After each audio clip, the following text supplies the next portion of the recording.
محترم سامعین کرام، ام المومنین حضرت ام سلمہ رضی اللہ تعالی عنہا فرماتی ہیں، ایک دفعہ رات کے وقت رسول کریم صلی اللہ علیہ وآلہ وسلم سونے کے لیے لیٹے۔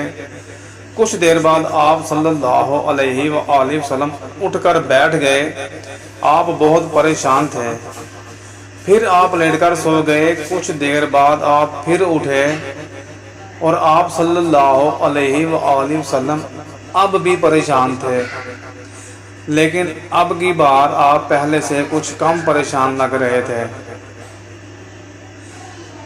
آپ صلی اللہ علیہ وآلہ وسلم پھر لیٹ گئے۔ آپ کے ہاتھ میں سرخ رنگ کی مٹی تھی اور آپ اس کو بار بار چوم رہے تھے۔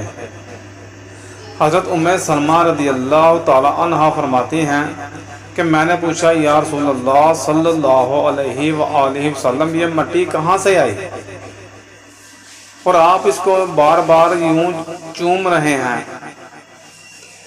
آپ صلی اللہ علیہ وآلہ وسلم نے فرمایا، مجھے جبریل امین علیہ السلام نے بتایا ہے کہ یہ عراق کا وہ مقام ہے جہاں پر حسین ابن علی رضی اللہ تعالی عنہ کو شہید کیا جائے گا۔ میں نے جبریل امین علیہ السلام سے کہا کہ جس جگہ حسین ابن علی کو شہید کیا جائے گا رضی اللہ تعالیٰ عنہ، مجھے اس جگہ کی مٹی دکھا دو، اس زمین کی مٹی دکھا دو۔ تو یہ مٹی اسی مقام کربلا کی ہے۔ اللہم صلی علی محمد وعلی آل محمد۔